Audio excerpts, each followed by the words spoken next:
বাটিতে একটু নুন দিয়ে রাখো গায়ে। এখানটা দেবো? হ্যাঁ দাও। ঝালের জুস খাবি নাকি? না।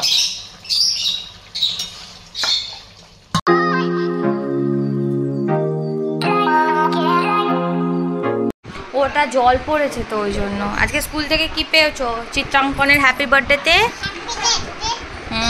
চকলেট পেয়েছে, পেন্সিল, ইরেজার, রং পেয়েছে। এসে এখানে এখন সেগুলোকে নিয়ে ছাত্রপিণ্ডি করে ফেলছে। মেয়ে স্কুল থেকে চলে যাচ্ছে, ওকে স্নান গরম জলে স্নান করিয়ে দিয়ে খাইয়ে দিয়ে ওকে শুয়ে দিয়েছি। আর আজকে আমাদের খালি হবে ডিমের ঝোল ভাত আর ইলিশ মাছ পরে হবে। তো আমি এখানে এটা করে ফেলি।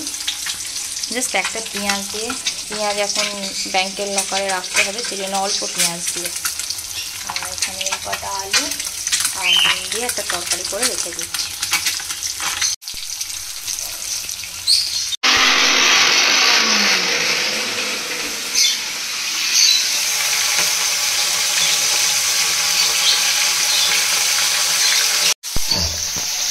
এই আমাদের বাড়িতে ইলিশ মাছ।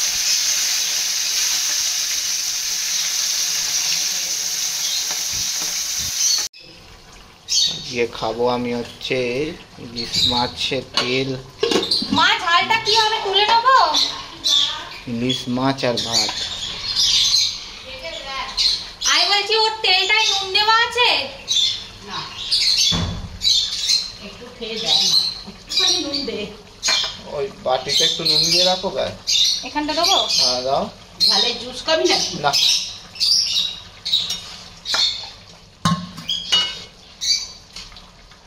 ওই সাইডে একটু নুন দিয়ে রাখো।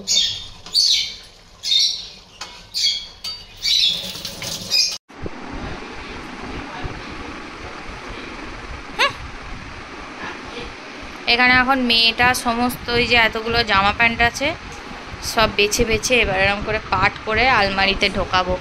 স্কুলের জামা আলাদা, বাড়ির জামা আলাদা, আর বেড়াতে যাওয়া জামা আলাদা, সব এবার গোছাচ্ছি আর কি।